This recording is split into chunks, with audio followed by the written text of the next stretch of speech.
우리 다 함께 일어나서 하나님의 말씀 사도행전 18장 9절서부터 10절 같이 읽겠습니다. 시작. 밤에 주께서 환상 가운데 바울에게 말씀하시되 두려워하지 말며 침묵하지 말고 말하라. 내가 너와 함께 있음에 어떤 사람도 너를 대적하여 해롭게 할 자가 없을 것이니 이는 이 성 중에 내 백성이 많음이라 하시더라. 아멘. 옆에 분들과 인사합니다. 참 잘 오셨습니다. 주님의 이름으로 축복합니다. 여러분 정말 잘 오셨습니다. 주님의 이름으로 축복합니다. 이렇게 볼링턴 교회에서 와서 간증해 주셔서 감사하고, 또 볼링턴 교회 창립 기념일날 와서 함께 예배드려 준 분들에게도 감사를 드립니다. 하나님께서 이 교회를 사용해서 계속해서 교회가 개척되어지고 또 확장되어지고 나라와 열방이 주께로 돌아가기를 소원합니다. 이제 말씀 전하겠습니다. 오늘 저희가 읽은 말씀은 사도행전 18장 말씀이고, 내용상으로 보면은 사도 바울이 2차 전도 여행을 떠났을 때의 내용입니다. 사도행전에 대해서 잠시 살펴보면 사도행전은 교회의 시작이 적혀 있고, 그 다음에 성장, 박해, 전도 여행과 또 로마에서의 일들이 이렇게 기록이 되어져 있습니다. 이 사도행전을 차분하게 읽어보면 처음 예루살렘에서 복음이 증거되던 4년간의 기록이 나오고, 그 다음에 예루살렘에서 넘어서서 유대와 사마리아를 향해서 복음이 증거되던 14년의 기록이 나옵니다. 그리고 나서 땅끝을 향해 나아가던, 아직 땅끝에 도달하지는 못했지만 나아가던 17년의 기간이 기록되어져서 모두 33년간의 예루살렘에서 유대와 사마리아 땅끝을 향해 나아가던 과정들이 그 성경에 기록이 되어져 있습니다. 이 사도행전은 예수님께서 해를 받으신 후에 부활하시고 하늘에 오르시고 성령을 보내어 주셔서 그 성령의 이야기가 사도행전 2장에서부터 시작이 되어져서 성령께서 12제자와 사도 바울을 통해서 복음을 땅끝까지 전하시는 모습을 기록하였기에 이 사도행전은 성령 행전이라고도 불리는 특별한 말씀의 기록입니다. 사도 바울은 삶을 살펴보면 1차 전도 여행 2년 동안에 2400km를 다녔는데, 2년 동안 어마어마한 거리죠. 그 당시로 보면 2차 전도 여행은 가장 많은 기간을 거리를 다녔습니다. 그래서 56,000km를 다니고 3차 전도 여행 때 예루살렘에서 체포가 되어져서 로마에서 약 2년간을 보내게 되어진데, 그 후에 감옥 생활을 하다가 결국 순교했습니다. 즉 오늘의 내용은 2차 전도 여행 중 고린도 지역, 그러니까 저쪽 맨 끝을 보면 갱그레아 항구가 나오고 그 바로 위에가 고린도인데, 그 지역에서 전도 사역을 하던 것을 기록하고 있습니다. 오늘 말씀해 보니까 뭐라 하시는가 하면 두려워하지 말며 잠잠하지 말고 복음을 말하라. 내가 너와 함께 있음에 너를 대적하여 해롭게 할 자가 없을 것이라 말씀합니다. 그 앞에 읽어보면 이 말씀이 환상 중에 주어진 말씀입니다. 여기서 나오는 환상은 원어로 하면 호라마토스라는 단어인데, 잠자면서 보는 꿈과는 달리 깨어있는데 보고 듣고 하는 계시적인 환상을 이야기할 때 쓰는 단어입니다. 저와 여러분도 신앙생활하다 보면 가끔 이 환상을 이야기하고 계시가 주어졌다고 주장하는 분들을 만나게 됩니다. 예를 들면 지난밤 자신에게 하나님이 이런 말씀하셨다, 이런 것을 보여주셨다 하는 식으로 이야기하죠. 근데 그러한 주장이 그냥 가볍게 어느 정도까지는 수용해야 되는 것이기도 하지만, 또 그것을 너무 절대화하면은 그것도 문제인 것을 보게 됩니다. 왜냐하면은 오늘날 이단으로 활동하는 거의 대부분의 종파나 개인은 거의 예외 없이 자신이 보았다고 주장하는 환상과 계시로부터 시작됐기 때문입니다. 누가 주장하기를 내가 뭘 봤다라고 주장하면 그 내용이 아니다라고 반박할 수도 없을 뿐더러 그 내용이 하나님으로부터 왔는지 아닌지를 검증할 방법이 있지를 않습니다. 예를 들면 조셉 스미스 주니어라는 분이 있었습니다. 1823년 9월 22일 날 모로나이라는 천사가 나타나서 계시와 가르침을 주어서 인근의 고모라라는 언덕에서 지금의 몰몬경의 원본이 되는 금판을 발견하였고 그에게 권능이 임하여서 새로운 성경을 번역하라는 계시를 받았다고 주장했습니다. 뿐만 아니라 그로부터 약 6년 후에는 존 더 베프티스트가 하늘로부터 빛 가운데로 그를 방문하여서 구약의 아론에게 주었던 제사장권을 그에게 주었다라고 주장했습니다. 그리고 또 얼마 후에는 초대교회 베드로, 야고보, 요한이 하늘로부터 나타나서 직접 안수해 주면서 목사로서의 성직을 임하게 되었다라고 주장하게 되었습니다. 물론 아무도 그 내용을 확인할 길도 없고 지금까지도 원본 성경이라고 얘기하는 금판을 본 사람도 없습니다. 그리고 몰몬경에 나오는 수많은 이상한 이름의 도시가 단 하나도 고고학적으로 발견된 적이 없습니다. 하지만 환상과 계시를 믿는 매료된 수많은 사람들은 몰몬교만이 오늘날의 이 세상에 주어진 유일한 참 진리라고 믿어 조금도 의심치 아니하고 온 삶을 들여서 몰몬교의 가르침을 따르고 있습니다. 그리고 그 밑바닥 배경에는 아무도 검증할 수 없는 환상과 계시가 존재한다는 것입니다. 그런데 사랑하는 성도 여러분, 제가 이러한 진리가 아닌 거짓을 믿는 사람에게 받는 도전이 있습니다. 그것은 거의 예외 없이 진리가 아닌 거짓을 믿음에도 불구하고 그들은 오히려 진리를 믿고 있는 우리들보다 더 열심히 배우고 더 부지런히 가르치고 매주 일정하게 전도한다는 사실입니다. 솔트레이크 시티에 관한 이야기는 우리가 미국에 살고 있어서 자주 듣습니다. 거의 대부분의 몰몬교 중고등학생들은 아침에 학교에 등교하기 전에 2시간 전에 먼저 교회에 가서 성경을 배우고 예배를 드리고 거기에 스쿨버스가 오면 그 스쿨버스를 타고 일반 학교에 등교를 합니다. 우리 청소년들이 아침 일찍 2시간 먼저 일어나서 1시간 예배 드리고 1시간 말씀을 배우고 날마다 학교 간다는 것을 여러분 상상해 보시기 바랍니다. 그뿐만 아닙니다. 거의 대부분의 몰몬의 청년들 대학에 가면 2년 동안 해외 선교를 지원해서 나갑니다. 해외 선교지에서 봉사하면서 학교에서는 얻을 수 없는 이야기들, 가정에서는 배울 수 없는 이야기들, 문화와 선교를 그들은 배웁니다. 그리고 돌아와서 공부하는데 다른 모양입니다. 아마도 우리 자녀들이 대학 다닐 때 들어보셔서 알겠지만 클래스에서 가장 외국 학생들을 잘 도와주는 친구들은 몰몬 친구들입니다. 선교지에서 그들은 타문화를 배웠을 뿐만 아니라 선교지에서 복음 전하는 것이 얼마나 어렵고 절박한지를 배워서 그들은 돌아온 미국에서 공부할 때 정말 실제적인 그리스도의 삶을 연구하고 실제로 배워가고 발표하고 그렇게 실천하며 살아갑니다. 거의 대부분의 몰몬들은 차분하게 성경을 읽습니다. 그리고 깊이 있게 기도하고 매일의 삶 속에 정직을, 사랑 실천을 아주 중요하게 생각합니다. 오죽하면 미주 지역의 IRS에서조차도 몰몬교 CPA가 어디스라면 거의 그냥 받아줄 정도로 사회적인 크레딧을 쌓았습니다. 매주 1시간 시간을 내어 불신자를 찾아가는, 매주 1회 이상 불신자를 찾아가는데 제가 지난 여름에도 나누었다시피 그날이 비가 억수같이 쏟아지는 날이었습니다.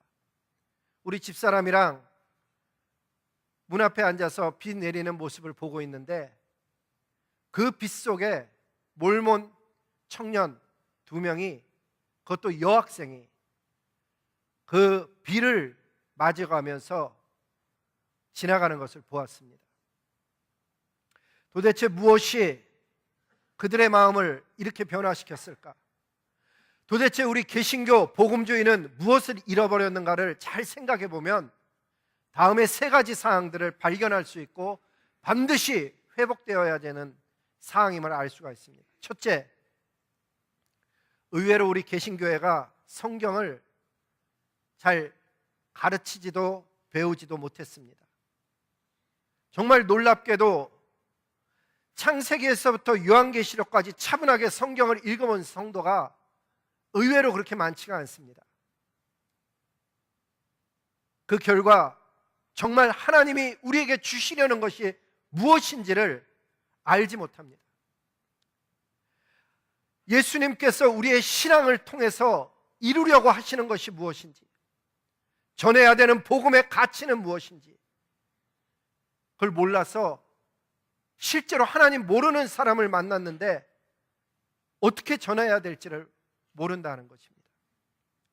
그래서 이런 한 해의 첫 1월을 마치면서 제안을 하는 것입니다. 여러분, 2018년에는 꼭 성경을 통독합시다. 특별히 하나님께서 나에게 무엇라 하시는가 노트에 적어보고 어떻게 실천하였는가를 적으면서 성경을 읽어간다면 올 한 해는 놀랍게 영적으로 성장하는 새로운 한 해가 될 것입니다. 마치 어린아이처럼 신령한 젖을 사모하는 심령으로 그렇게 한 해의 성경 통독에 대해서 도전을 가지고 의식을 가지고 하나님 앞에 살아가기를 소원하는 것입니다. 두 번째는 의외로 우리 개신교회가 심판의 그 중요성과 긴박성, 구원과 심판에 대한 긴박함을 우리가 잘 모르고 살아갑니다. 그래서 예수님 안 믿는 사람이 내 옆에 있는데 마음이 그렇게 힘들지 않습니다. 심판 앞에 놓인 한 영혼에 대한 안타까운 마음과 전해야 되는 사명 내지는 빚진 자로서의 마음을 우리가 회복해야만 하는 것입니다. 그래서 이런 제안을 하는 것입니다. 우리 2018년에는 모든 성도님들이 진짜 전도다운 전도를 한번 실천해 보자는 것입니다.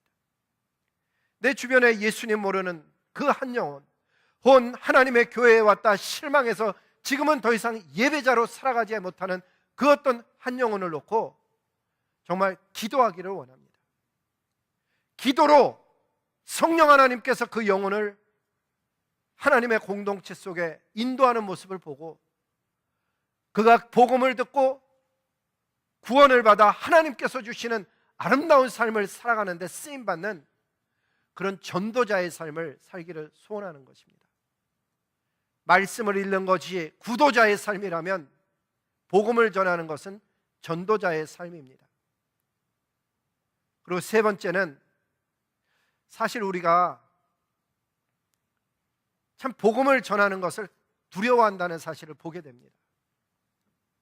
내가 이 사람에게 복음을 전하면 상대방이 불편해할 것이라고 우리는 어수음합니다. 하지만 오늘날 성삼위 하나님께서 한 해의 첫 달의 마지막 주일에 말씀하시는 것이 뭔가 하면 한번 다 같이 읽어보겠습니다. 시작. 두려워하지 말며 침묵하지 말고 말하라. 영어로 읽어보면 keep on speaking, 계속해서 이야기하라는 것입니다.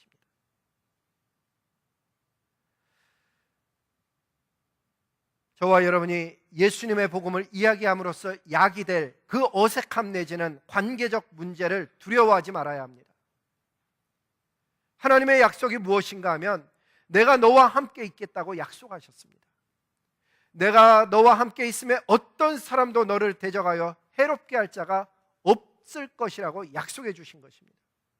그러면서 뒤에 이런 말씀을 하십니다. 이는 그렇게 도와주시는 이유가 무엇인가 하면 이 성중에 내 백성이 많음이라.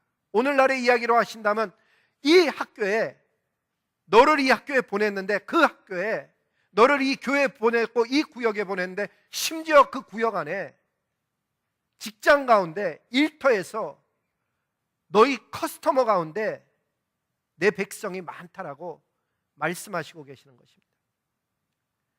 내가 그 사람들을 두려워해서 혹은 사람에게 품위 있고 예의 바르게 상식적인 사람으로 보이고자 진짜 복음은 전하지 못하고 그저 교회 나오라고 이야기한다면, 그리고 심지어 침묵한다면 성삼위 하나님께서 기뻐할 수가 없는 것입니다. 예전에 복음 전하던 사람이 오늘날 더 이상 복음을 안 전하는 삶을 살고 있다면 그것은 더 아쉬운 삶인 것입니다. 복음이라는 것은 오늘 지금 내가 만나는 모든 사람들을 향해서 전해져야 되는 가장 중요한 과제인 것입니다. 복음 전하며 살라고 주님께서 건강 주시는 것이고, 가정과 직장과 일터와 학업, 재능, 심지어 관계, 재물, 시간까지 복음에 필요한 모든 것을 하나님 다 우리에게 공급해 주셨습니다. 이 RTP 지역의 한인 인구를 정확하게 아는 사람은 제가 보기에 없습니다. 우리 목사님들끼리 얘기하면 RTP 지역의 한인이 얼마나 되냐 물어보면 목사님들은 6,000명, 7,000명 그렇게 잡습니다. 근데 한인회 관계되는 분한테 물어보면 그래도 대랄리 한인회라서 10,000명 이상을 잡습니다. 어떤 분은 15,000명까지도 이야기하는 분이 있습니다. 모르겠습니다. 그러나 제가 계산할 수 있는 것은 있습니다. 이 RTP 지역에 한인교회가 14개 교회가 공식적으로 존재합니다. 그 14개 한인교회 작년 숫자를 모르는 바가 아닙니다. 그래서 제가 우리 교회 작년부터 시작해서 다른 교회 대충 아니까는 적어서 계산을 해보니까 불과 1,500에서 1,600명밖에 되지 않습니다.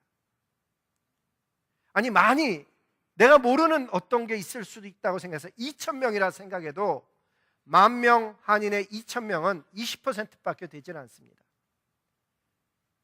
근데 만약에 15,000명이라면 우리 1,500명의 교인은 10%밖에 되지 않는 것입니다. 이 RTP 지역에도 주님께 돌아가야 될 정말 많은 한인들이 살고 있는 것입니다. 그런데 저와 여러분이 복음 전하는 대상이 꼭 한인만으로 국한될 수는 없는 것입니다. 그렇다 그러면 정말 많은 사람들이 하나님의 복음을 필요로 하고 있습니다. 사랑하는 성도 여러분, 일터에서, 직장에서, 학교에서 담대하게 잠잠하지 말고 계속하여 어떤 형태로든지 복음을 전하는 데 쓰임받고 기여하는 삶을 살 수 있기를 주님의 이름으로 복을 비는 것입니다. 두 번째는 우리에 관한 얘기입니다. 그렇게 복음을 전하는 나의 삶은 괜찮은가 물어봅니다. 가끔 제가 질문을 동일한 것을 합니다. 여러분, 정말 저와 여러분은 예수님 만나서 인생이 변하고 행복합니까? 예수님의 복음 때문에 새 생명 얻었다고 얘기하는 나는 정말 에베소서 6장 19절에서 얘기하는 복음의 비밀, 그리고 계시록에서 얘기하는 참 소망을 마음에 품고 하나님 앞에 진짜 백의 하늘의 사람으로 살아가고 있느냐 하는 것입니다. 우리는 진짜 새 생명의 일꾼입니까? 거룩합니까? 하늘의 자녀로서 기도하면 하나님 응답하십니까? 우리는 스스로를 속이거나 스스로에게 속지 말아야 됩니다. 내 삶에 생명이 없는데 생명을 전할 수는 없는 것입니다. 내 삶에 익사이먼트가 없는데 다른 사람에게 예수님 믿어보라고 열정을 내기는 힘든 것입니다. 내가 예수님 만난 행복이 있는데 그 행복 때문에 다른 사람에게 전하는 행복은 다른 것입니다. 사랑하는 성도 여러분, 정말 저와 여러분이 이 1월을 마감해 가면서 우리의 남은 한 해가 하나님 나누고 베푸는 아름다운 삶을 살게 해달라고 기도해야 되는 줄로 믿습니다. 전능하신 하나님께서 저와 여러분을 각박하고 어두운 시대 가운데 풍성한 하나님의 나라를 보여주며 복음 전할 수 있도록 저와 여러분의 삶을 아름다운 삶으로 바꿔주실 것입니다. 오해하지 말아야 되는 것은 나누고 베푸는 아름다운 삶은 재물에 관한 이야기가 아닙니다. 정말이지 제가 보면 어떤 가정은 가진 것 없는데 정말 행복해 보이는 가정이 있습니다. 부부가 사랑하고 그 속에 자라나는 아이 얼굴 속에 웃음이 있고 주일마다 주님 앞에 헌신하는 모습에 풍성한 아름다움이 나타납니다. 하나님의 능력이 함께하면 뭐든지 가능하다면 그 하나님 앞에 꿈꾸는 우리의 가정, 내 손으로 하는 일들, 하나님 나라를 향한 열방의 복음에 대한 이야기들이 얼마든지 변화받을 수 있는 줄로 믿습니다. 사랑하는 성도 여러분, 하늘의 비밀, 고린도전서 4장 1장에서 이야기했던 이 하나님의 비밀을 연구하고 마음에 간직하시기를 소원합니다. 이 하나님의 비밀 깨달으면 삶이 진짜로 달라지게 보여집니다. 하나님의 나라에 있는 영원한 것을 발견하기 시작하면 잠깐 이 땅에 있다가 사라질 것에 대해서 어떻게 내가 대해야 되는지를 알게 됩니다. 살다 보면 어려운 일을 안 만나는 사람은 없습니다. 건강의 이야기, 재정적인 이야기, 심지어는 직장 속에서의 어려움, 우리 자녀의 일들, 부부관계, 우리를 낙심시키고 절망시키는, 심지어는 정말 디스커리지 시키는 그런 일들을 안 만나는 인생은 없습니다. 근데 여러분, 하나님의 자녀들이 디자인된 삶의 모습이 어떤 것인가 하면 고린도후서 4장 8절서부터 9절에 보니까는 우리의 사는 모습을 성경이 기록하기를 사방으로 우겨싸임을 안 당한다는 게 아닙니다. 당하는데도 쌓이지 아니하는 인생을 살아가도록 하나님이 디자인했다는 것입니다. 말로 표현할 수 없는 답답한 일을 당하여도 낙심치 아니하는 이유가 하늘에 있다는 것입니다. 박해를 받고 어려운 일을 겪어도 버림받지 아니하고 망하지 아니할 것이라고 하나님은 약속해 주셨습니다. 하나님이 저와 여러분을 디자인한 모습은 이 세상을 이기는 하늘의 자녀로 만들어 주신 것입니다. 우리가 당하는 어려움 얼마든지 이길 수 있게 해주십니다. 하나님의 능력을 사모하고 그 하나님의 나라를 바라볼 수 있기를 소원하는 것은 정말이지 저와 여러분의 삶을 통해서 하나님은 그분의 풍성함을 드러내시는 것을 기뻐하고 나누며 베푸는 삶을 살게 하는 것을 하나님께서 기뻐하시는 것입니다. 특별히 이 땅의 이야기만 하고 있지 않습니다. 하나님은 정말 우리가 알기를 원하는 것이 저와 여러분을 위해서 상상할 수 없을 만큼 좋은 것으로 하나님의 나라에 예비되어 있다고 주님 말씀하고 계시는 것입니다. 고린도전서 2장 9절에 보니까 하나님께서 이런 말씀을 하십니다. 근데 여러분, 이 말씀을 하시기 전에 요한복음에서 주님이 이 땅을 떠나가시기 직전에 제자들에게 이야기하기를 뭐라 그랬냐면 내가 가서 너희 있을 곳을 예비하겠다고 말씀하십니다. 근데 그 예비된 장소를 오늘 말씀해 보니까 기록된 바 하나님이 자기를 사랑하는 자들을 위하여 예비하신 모든 것은 눈으로 보지도 못하고 귀로도 듣지 못하고 사람의 마음으로도 생각지 못하는 어마어마한 비밀을 주님께서 예비해 두신 것입니다. 장소에 관한 이야기뿐만 아니라 정말 구원받은 자녀들이 누리며 살아갈 수 있는 어마어마한 영권들에 대해서 주님은 예비해 놓으셨습니다. 오늘도 저와 여러분이 예배자로 이 자리에 모였습니다. 새 생명의 일꾼들이 모인 것입니다. 저와 여러분이 기도하면 하나님께서 반드시 응답하시겠다는 약속을 가진 기도의 용사들이 예배를 드리고 있는 것입니다. 삶을 보호해 주시고 우리의 기도에 응답하시는 하나님이 오늘 우리의 예배의 대상입니다. 여러분, 정말 하나님이 내가 기도하는 것을 응답하시는 것을 느끼기 시작하면 사물이 다 다르게 보여집니다. 기도드리는 시간이 삶 속에 가장 중요한 시간으로 바뀌어집니다. 무엇이 바빠서 기도 못했다라는 얘기는 아직 그 기도의 중요성과 그 가치와 실제적인 것을 경험하지 못해서 그렇습니다. 다니엘서 6장 10절 이하를 읽어보면 조서의 왕의 도장이 찍힌 것을 알면서도 자기 집에 돌아가서 창문을 보란듯이 열어놓고 예루살렘을 향해서 기도했던 것은 그 기도의 능력과 가치를 그가 맛보았기 때문에 틀림없습니다. 이 하나님이 기도에 응답하신다는 것이 경험되어지면 기도의 시간이 늘어나고 내용이 나의 필요뿐만 아니라 다른 사람의 영적 필요를 놓고 기도하게 되고, 그리고 좀 더 깊이 들어가면 이전에는 안 보이던 것이, 안 깨달아지던 것이 보여지고 깨달아지는 현상이 일어납니다. 결국 기도는 내가 원하는 것을 이루어 달라고 요구하는 시간이 아니고, 하나님께서 원하시는 것을 기도를 통해서 발견하고 알아가는 귀중한 시간임을 우리가 깨닫게 되는 것입니다. 진짜 백이 하늘의 사람은 기도합니다. 새 생명의 일꾼이 되어주면 기도하지 않고는 견딜 수 없는 시대를 살고 있다는 걸 알게 됩니다. 모든 하나님의 사람들은 더욱 기도에 집중했던 것이, 말씀에 더욱 깊이 들어갔던 것이, 세상 가운데 하늘의 가치와 소망을 갖고 살아가기 때문에 그렇게 열망했던 것입니다. 오늘도 하나님과 동행하면서 세상을 사는 사람은 이 세상을 흉내내지 않습니다. 왜? 세상의 가치가 그렇게 큰 영향을 미치지 못하기 때문입니다. 하나님과 동행하면 관심사가 진짜 달라집니다. 하나님 나라의 일에 관심을 갖게 됩니다. 그것은 교회 일에 관심이 많아진다는 이야기와 겹치는 면도 있지만 사실은 좀 다른 이야기입니다. 교회 일 자체보다는 하나님과의 관계가 더 신경에 쓰이기 시작합니다. 교회 일 자체보다는 하나님의 말씀에 내가 어찌 순종할 수 있을까를 좀 더 중요시 여기게 되는 과정을 겪게 되면서 하나님 앞에 기도가 바뀌는 것입니다.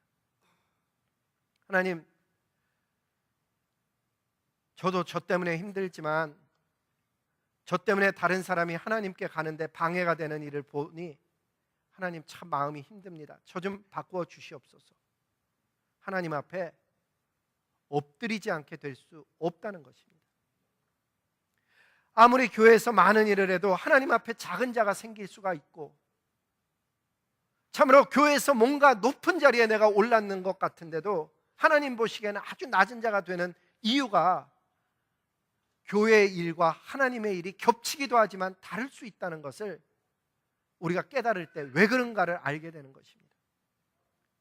정말이지 요한일서 2장 20절 말씀처럼 성령으로 기름 부음 받은 하늘의 사람이 되기를 소원한다면, 오늘도 하나님 앞에 엎드려 기도할 뿐만 아니라 기도로 사명을 이루어가고, 기도로 이웃을 사랑함에 대해서 깨달아가고, 기도로 겸손한 삶을 추구하지 못하면 하나님께 가까이 다가가는 어려움을 겪게 된다는 것입니다. 오늘도 복음을 전하려는 저와 여러분에게 하나님은 하늘의 능력을 가지고 전하라고 말씀하십니다. 고린도전서 2장 4절과 5절 말씀처럼 우리의 전도함이 성령의 나타남과 능력으로 할 수 있기를 주님 앞에 갈망하는 것입니다. 이 2018 1월 마지막 주일에 주님께서 하시는 말씀은 너무나도 분명합니다. 두려워하지 말며 침묵하지 말고 말해라. 내가 너와 함께 있음에 어떤 사람도 너를 대적하여 해롭게 할 자가 없을 것이니, 이는 이 성중에, 이 지역에, 학교에, 직장에 내 백성이 많음이라고 이야기하고 있습니다. 오늘 저와 여러분이 주의 만찬을 함께 하게 됩니다.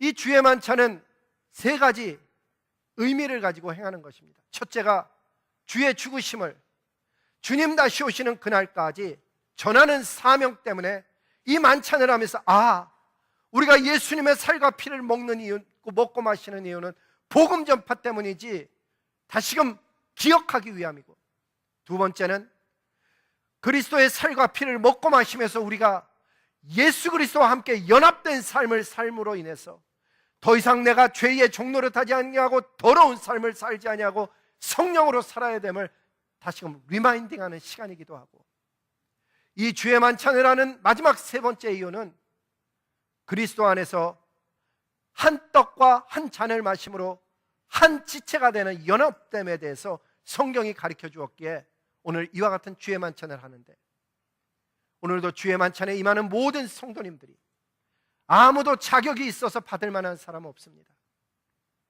주의 만찬은 은혜로 받는 것입니다. 이 부족한 사람이 주님 앞에 예수 그리스도의 이름을 의지해서 나와서 기도하오니 그리스도와 연합되게 하시고 주님 오시는 그날까지 이 사명을 잘 감당하며 갈 수 있도록 성령께서 도와주시옵소서. 그렇게 회개하고 잔과 떡을 받음으로 인해서 그리스도와 연합된 삶으로서의 우리의 남은 인생 여정을 진짜 하나님이 주시고자 하는 그대로 가는 저와 여러분의 모든 공동체의 일원들이 될 수 있기를 예수님의 이름으로 복을 비는 것입니다.